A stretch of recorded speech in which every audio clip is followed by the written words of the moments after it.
If you observe the natural cycle of the body, there is something called a mandala. Every 40 to 48 days, the system goes through a certain cycle. If that awareness is not there as to which day that is, they've fixed what is called as EKADASI. That means 4 days before the full moon, 4 days before the new moon day, people don't eat. Wake up in the morning, no breakfast, no lunch. Only after the sun sets, they eat one meal. This is just to allow the system to realign itself. If you're conscious of how your body functions, you will become aware that today my body does not need food.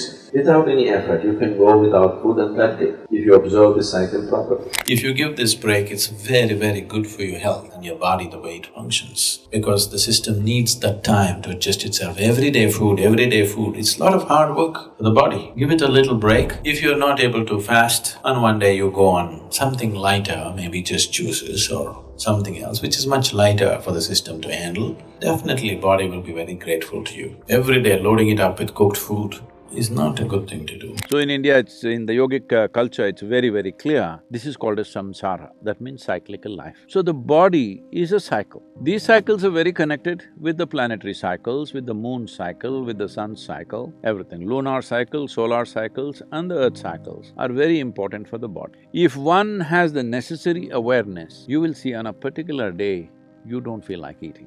That day you should not eat. But no, you're at your friend's house, there is a party, you stuff yourself, even if your body says no, you stuff yourself.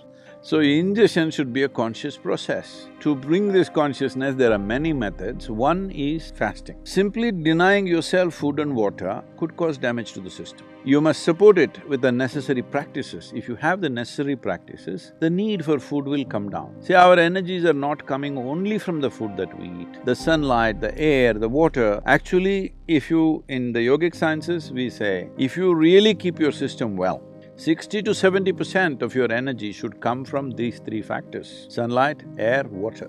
Another 40% should come from the food that you eat. We observe how to eat, what to do, how much to eat, all these things. It is not spiritual, but it is providing the right kind of body. So keeping it vibrant, alert, and keeping the body free of pains and problems is important, because only then you will seek something bigger. So in that context, fasting here and there, giving the body a break to recover itself, recover its vibrance, not become lethargic with food, is important. People don't know when to eat, when not to eat. When we say digestion, digestion happens in the whole alimentary canal, not just in the stomach. Assimilation also happens across the entire alimentary canal. Excretion doesn't happen only through the alimentary canal, excretion needs to happen on the cellular level also. Because when it piles up, it determines the way you think, feel, understand and experience life. People may not realize this. They will think, this is how I am, this is my nature. This is not your nature, this is the way you messed yourself.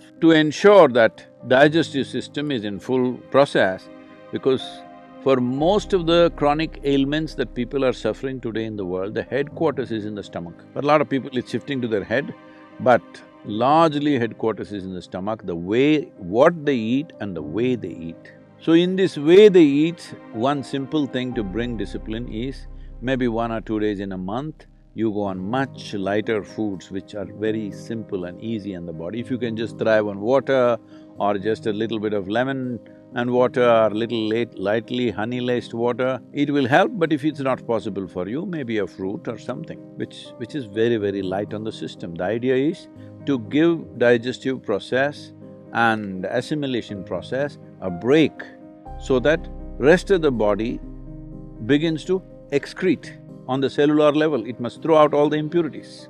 So human vibrance can be in various levels, many different dimensions. It can carry you to completely different dimensions of experience and living. Keeping the body well is a fundamental requirement. When I say vibrance, I'm not just talking about you being right now awake. We are not in the same level of vibrance right now, each one of us. We are eating the same kind of food, we are breathing the same air, we are in the same space, but we are not in the same level of experience. This moment how I am within myself, I will not exchange this for anything in the world.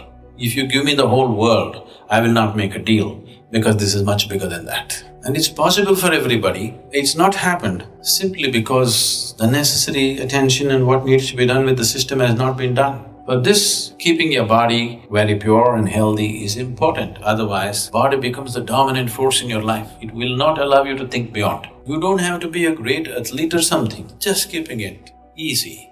That if you sit down here, you don't have to twist and turn all the time. If you sit down here, next few hours, you can simply sit here without being bothered by a bursting bladder or a craving stomach bag or this hurting, that hurting. If you sit here, you're fine. Just that much ease has to come into the body. In the yoga center, everybody eats at 10 o'clock in the morning and at 7 o'clock in the evening. Our lives are very physically active. There are no automobiles inside the ashram, it's a large place. Everybody either walks or cycles. Even if you have to go to the dining hall, it's a kilometer. If you want to go to your workplace, it's half a kilometer, 1 kilometer, like this. All the time, people are physically active. So everybody is very hungry. By the time it's 3:30, 4 o'clock in the evening, they're extremely hungry. But we learn to live with that. Empty stomach and hunger are two different things. Hunger means your energy levels start dropping. But empty stomach is a good thing. In the yogic sciences, today modern science also is coming in line with this. But what we know by our experience, you will spend $1 billion to come there. Because research is all about how many $1 million, that's how it is. Your body and your brain works at its best only when your stomach is empty. So we always make sure we eat in such a way, how much ever we eat, our stomach must be always empty within 2 to 2.5 hours time maximum. So we go to bed hungry always. People think they cannot sleep. They can sleep. For 25 years on an average, I slept only 2.5 to 3 hours. These days I'm getting little lazy and sleeping anywhere between 3.5 to 4.5 hours in spite of the level of travel that I have. When I say level of travel, if I say my level of travel in the next few days, you will fall off your chair. Because in the next 10 days, I'm in 5 different countries, I don't know how many events, all kinds of events. You are able to keep this up simply because you don't overeat. It's very, very important. Everybody eats 2 meals. I generally eat only 1 meal, 4:35 in the evening, because I don't like to sit in front of the plate and worry about how much to eat. I like to eat well. 4:35 in the evening, if I eat a meal, it's only next day. Is this enough? Am I looking okay? Hello? I'm not looking like your patient, isn't it? I'm not going to come to you. Any correction and purification that needs to happen in the body, your stomach needs to be empty. It's very, very important. Otherwise, the purification on the cellular level will not happen. You pile up things and then you have all kinds of problems. The first thing is inertia in the body. Inertia means there are many levels of inertia. If you don't notice all that, the amount of sleep that you have is inertia. All of you have come here to live or to live, right? Not here, I'm saying into this life. You want to live or… The intention of life is to live, isn't it? Because you talked about American doctors, this is all being picked up here also. All American doctors say minimum 7 to 8 hours you must sleep. So that means 1/3 of your life you must sleep. Another 2, 3 hours, 4 hours goes in bath, toilet, eating, this, you know.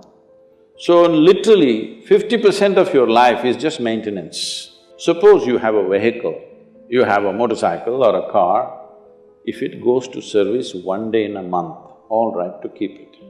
If it goes to service 15 days in a month, this is a nuisance, isn't it so? Most people have made their systems into a nuisance because their own body is a big impediment in their life. Anything they want to do, their body will not allow them to do.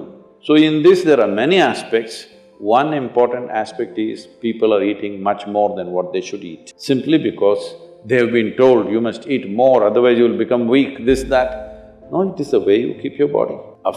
Today everybody is trying to work towards a fuel-efficient car, motorcycle, everything. This means what? If the machine runs smoothly, it'll consume less fuel, isn't it? So if you sit here and you are very much at ease, now it'll consume less fuel. If you like this all the time, then it'll consume more fuel, it'll want you to eat. Compulsiveness will come about this. This new name, intermittent eating. In United States, people come to our programs will run 10 hours, 12 hours, but they will come with some biscuit and something else. They say, I have sugar intolerance, I have to eat. I tell them, you just be here, you're not going to die, I'll ensure, because I don't want anybody dead on my hands, all right?